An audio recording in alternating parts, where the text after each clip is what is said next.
sports, a stabbing at the state fair. Who was involved and how state police made an arrest. And radar in central Indiana is quiet for now, but we are tracking storms to the north, which could bring us a possibility of more storms overnight. Got a chance for the first time to hear from both Anthony Richardson and Riley Leonard as part of this quarterback 2 backup quarterback battle here at Colts training camp. Hear from those two guys. It's coming up for you in sports.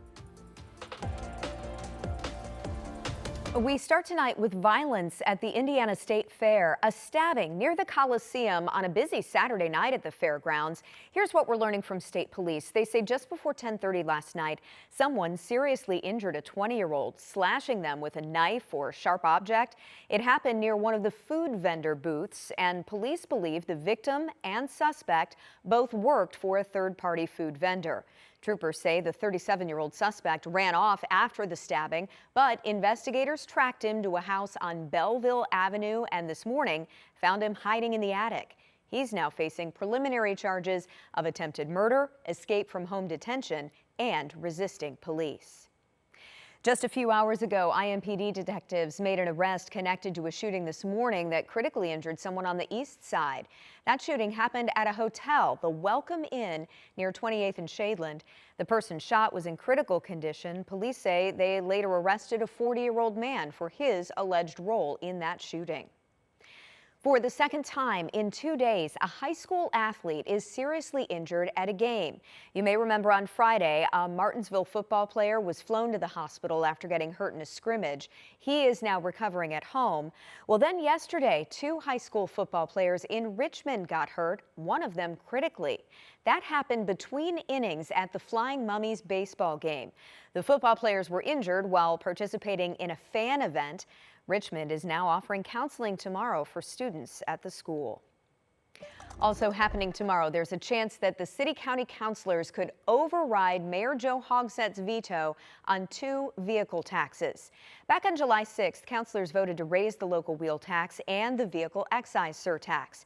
Drivers pay those fees when registering their cars. Well, experts say the average driver would pay an extra $60. That money would pay for road projects. But a week later, Mayor Hogsett vetoed the plan and posted a video explaining his decision. I remain steadfast in pursuing solutions that not only strengthen our infrastructure and city services, but take into account the well-being of our neighbors. Now, if councilors want to override the mayor's veto, tomorrow's meeting would be the day to do it. Councilor Michael Paul Hart is also expected to offer an alternative, use existing revenue, budget savings, and future income tax growth to pay for road projects without a new tax. Mayor Hogsett will also introduce the 2027 budget tomorrow. If adopted, it would be the largest budget in city history, nearly $1.9 billion in spending. The city wants to spend about $188 million more this year compared to last. The largest increases, those go to roads, infrastructure, and public safety. And councilors will take a final vote Monday on a temporary ban on new data centers. Last month, a committee passed a measure that would pause new developments in Marion County. That would give the city some time to research how data centers impact the community. This moratorium could run through December 31st of next year. The vote comes after the city adopted new zoning rules covering setbacks, screening, noise, and generator testing. All right, it is 6:04. Let's give you a live look outside on, yes, a steamy Sunday. We talked about it Saturday. This is second verse, same as the first. You can see the haze in the air. And man, you feel it, Rob. The moment you open the door, open the window, Hits boom, you. wall of Yeah. heat. Yeah. There is one difference that we're going to see today compared to yesterday. Overall, it's almost identical. Yeah. The difference is that storms tonight may start to filter in. We didn't see a lot of that yesterday. Right, that's true. Let's go ahead and look at the numbers. We're at 89 for our current high temperature, but we're sitting at 87. Most locations are into the 70s. I mentioned that chance for storms, and overall radar is quiet until you look at these storms to the north, where we are tracking some severe severe weather right now, mostly some gusty winds with some of these storms that are pushing east. Now, because of this complex, National Weather Service has put together a severe thunderstorm watch that's in place. This is going to mainly include Miami County, but we're going to be watching these to see if a couple of these outflow boundaries maybe bring some storms to Monticello or perhaps even to Logansport. There's the severe thunderstorm watch that's in place, and that's going to be until 8 p.m. We may pick this back up as more storms develop behind this, but how much of the atmosphere will have settled down by that point, it remains to be seen if we'll be able to recover. The next few hours, expect the temperatures to go back into the 70s, but likely going to stay there for the most part for tonight. 72 our overnight low, and that chance for storms. I'll track this for you in Future Track. I'll have it coming up in a few. See you then. Thanks so much, Rob. Well, hot but beautiful weather for day 9 of Colts training camp. Dom is at Grand Park, where today the backup quarterbacks took center stage. Day 9 of Colts training camp in the books here at Grand Park, ahead of the Colts heading out east to Foxborough for a joint practice and a preseason game against the New England Patriots. So a bit of a week away from Grand Park for Colts training camp.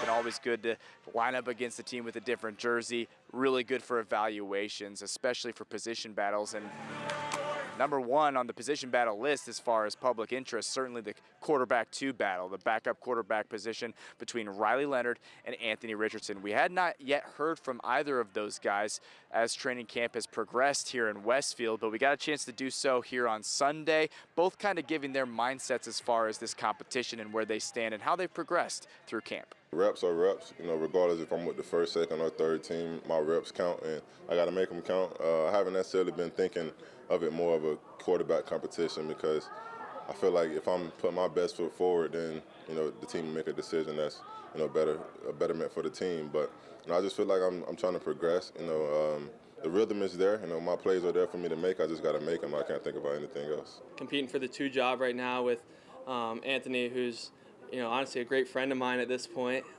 It's just an awesome opportunity. Like every day I step out on the field, I'm just super grateful. It's been a good couple of days for me. Obviously, when you're playing the quarterback position, sometimes it takes a while to get going. Sometimes you start off great. Like you can't. Every day could be different. Tomorrow could be terrible, but I think today went pretty good, and I feel comfortable back there in the pocket. I think both guys have really improved as far as that consistency has gone throughout training camp. Riley Leonard in particular throwing the ball more downfield, connecting on several different plays the last 2 days here at Grand Park. And Anthony Richardson sprinkling in some really nice throws as well. It's all about consistency with these 2 guys. Now, as far as Anthony Richardson goes, obviously the trade request happened back in February during the NFL Draft Combine. He answered questions on where that stands with the team and does he expect to still be with the team come the start of the season. I haven't really even talked to my agent about that recently. I haven't talked to Ballard or anybody about that recently, so I'm not necessarily sure what's going on with that, but I'm just here right now, trying to make sure I can, stamp my foot on this team and just be the best version of myself I can be for the team. That's what the team wants, that's what I want. I just want to be able to, help a team. If it's this team, then I thank God for it.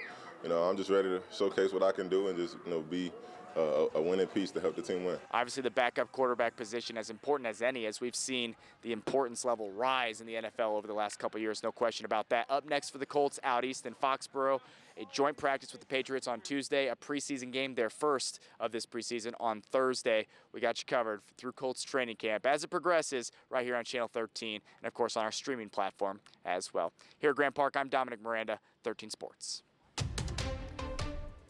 Still to come, the search for peace between the U.S. and Iran might take even longer. What Iran is now accusing the U.S. of doing and how all of this is affecting our gas prices. Next.